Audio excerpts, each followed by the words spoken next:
Right, I'm going to build the back wheel up.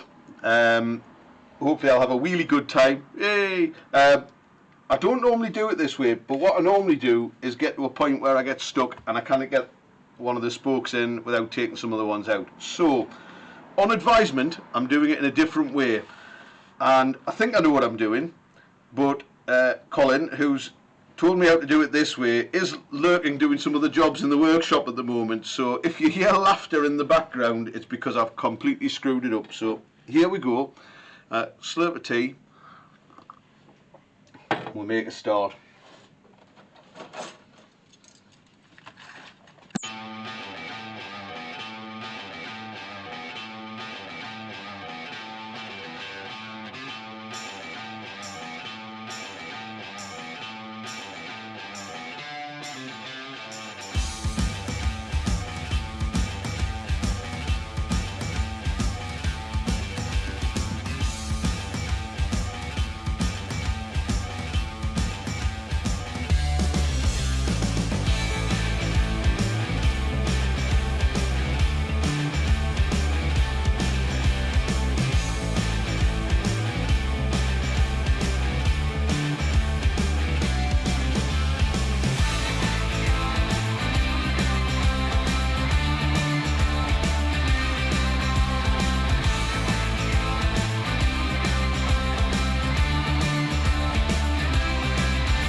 As you can see, that was a bit of a challenge. Now, I have built wheels before. I've not done it that way. I've laced them straight into the rim before, but I've always ended up what I call spoke bound and having to take some out. So it was nice to try a different way. It was a bit of a challenge. The battery went flat part way through, but it's gone together, and it's gone together really well. The last little bit you've seen, all I did was screw the nipples onto the spokes so that you could just get the end of the spoke level with the slot in the nipple. That just means that it sort of tightened all of them to the same length, there or thereabouts, and the same sort of tension. So it's together, and it isn't properly trued or anything. That there isn't a lot of tension, and some of them have got a bit of a ting to them. Some of them haven't. But without doing any work on it, this is what we've ended up with. I'm just going to try and get the camera so you can see the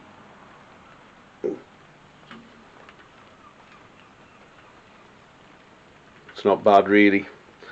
And if we go to the bottom,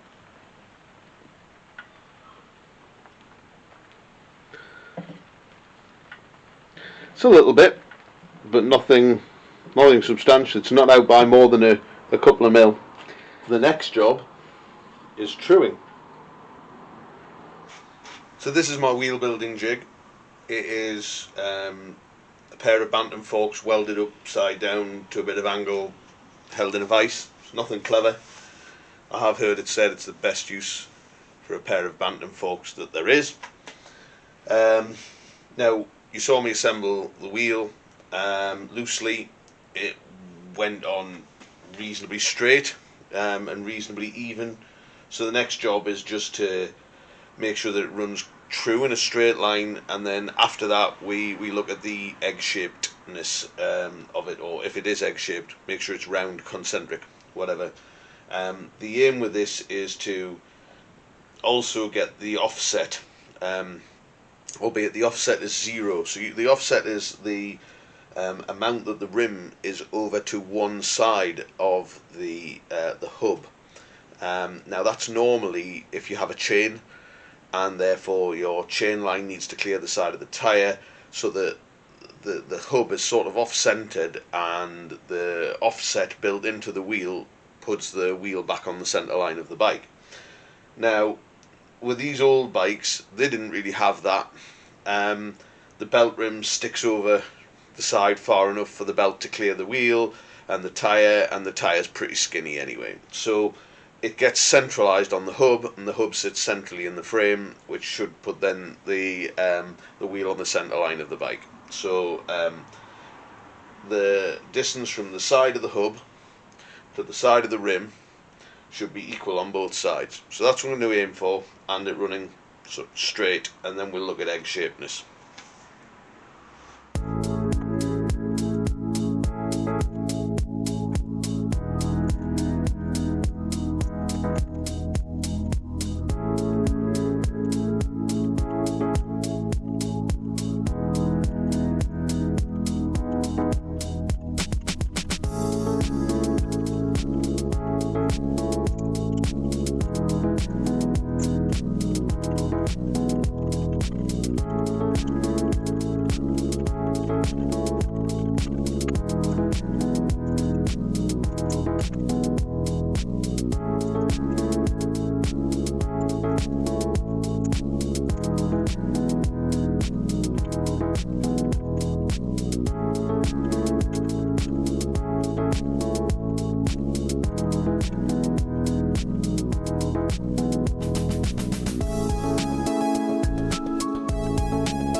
I use this bit of rubber tube on the end. The lighting isn't very good, but it's an adjustable bit of tube, and I've set that in the right place, and what you should be able to see now is that it just lightly touches all the way around.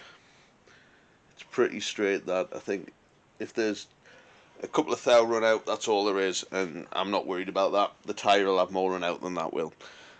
So the next thing to do is then check and see whether we've got, whether it's running concentric. So if I move the camera to this side here, and then I alter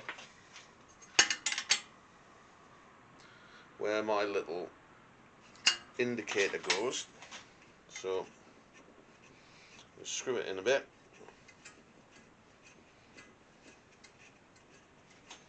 Now I'm hoping that the camera can now see the gap between there and there.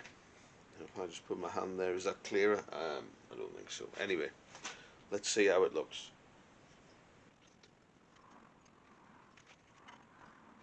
Right, there's a portion, there's only one bit, it's from about there.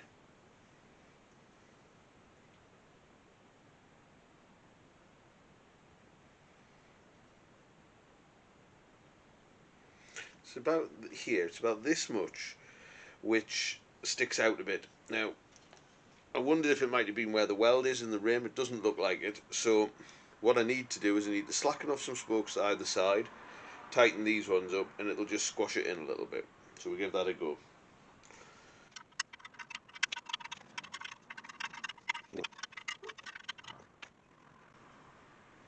That seems to have done the job.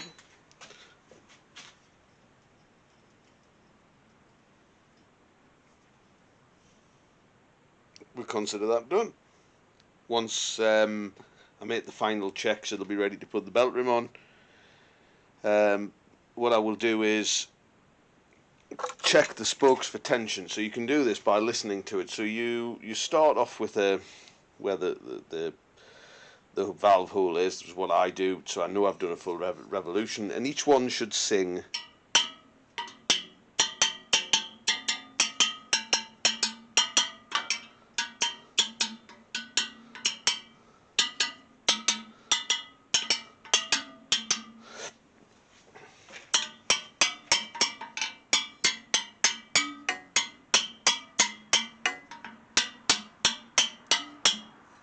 They all have got tension on them, some more than others.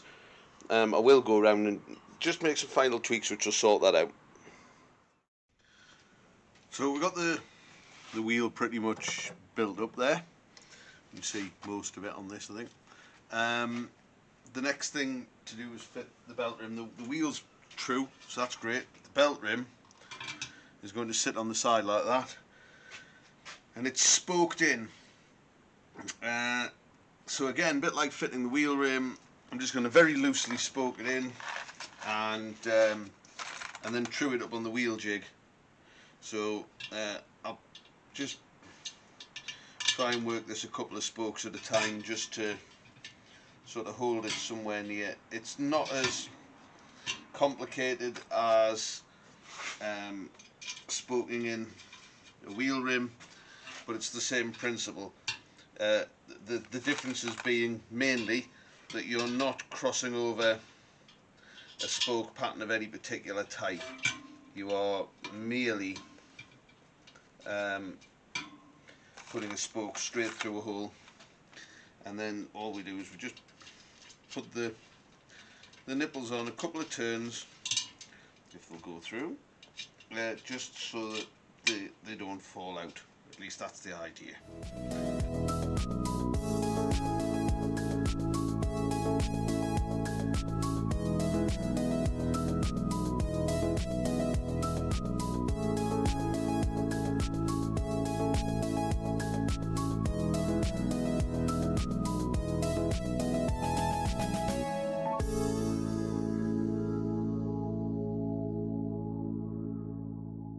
There we go. Now move it over the wheel jig and square it up. Hey folks, last job on this is to tension up this belt rim. I've already covered this, I suppose, but really it's been laced as you will have seen, and it's pretty much running true.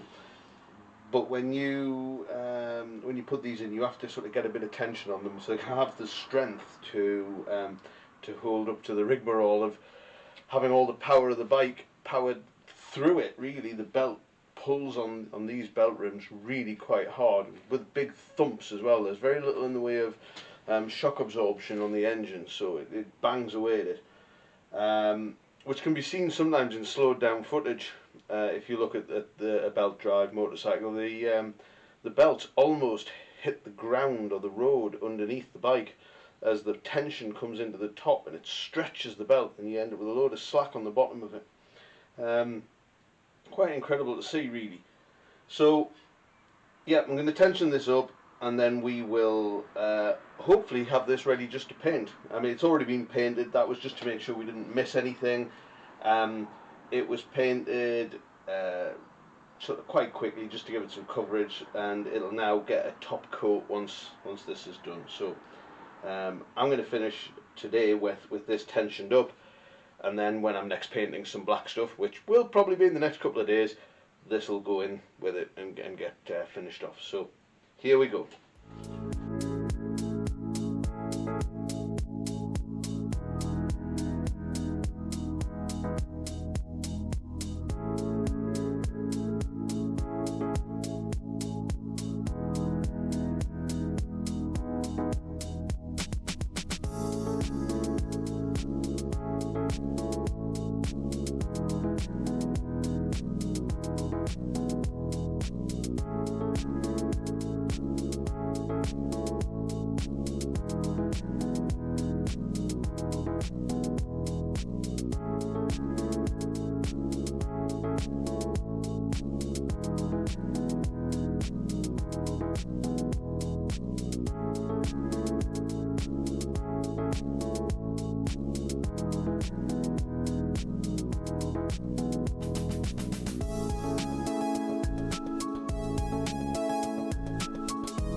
Well, that seems to have gone okay. Quite happy with it. Get some paint on it, get a tyre on it, and then we're ready to fit. Thanks for watching.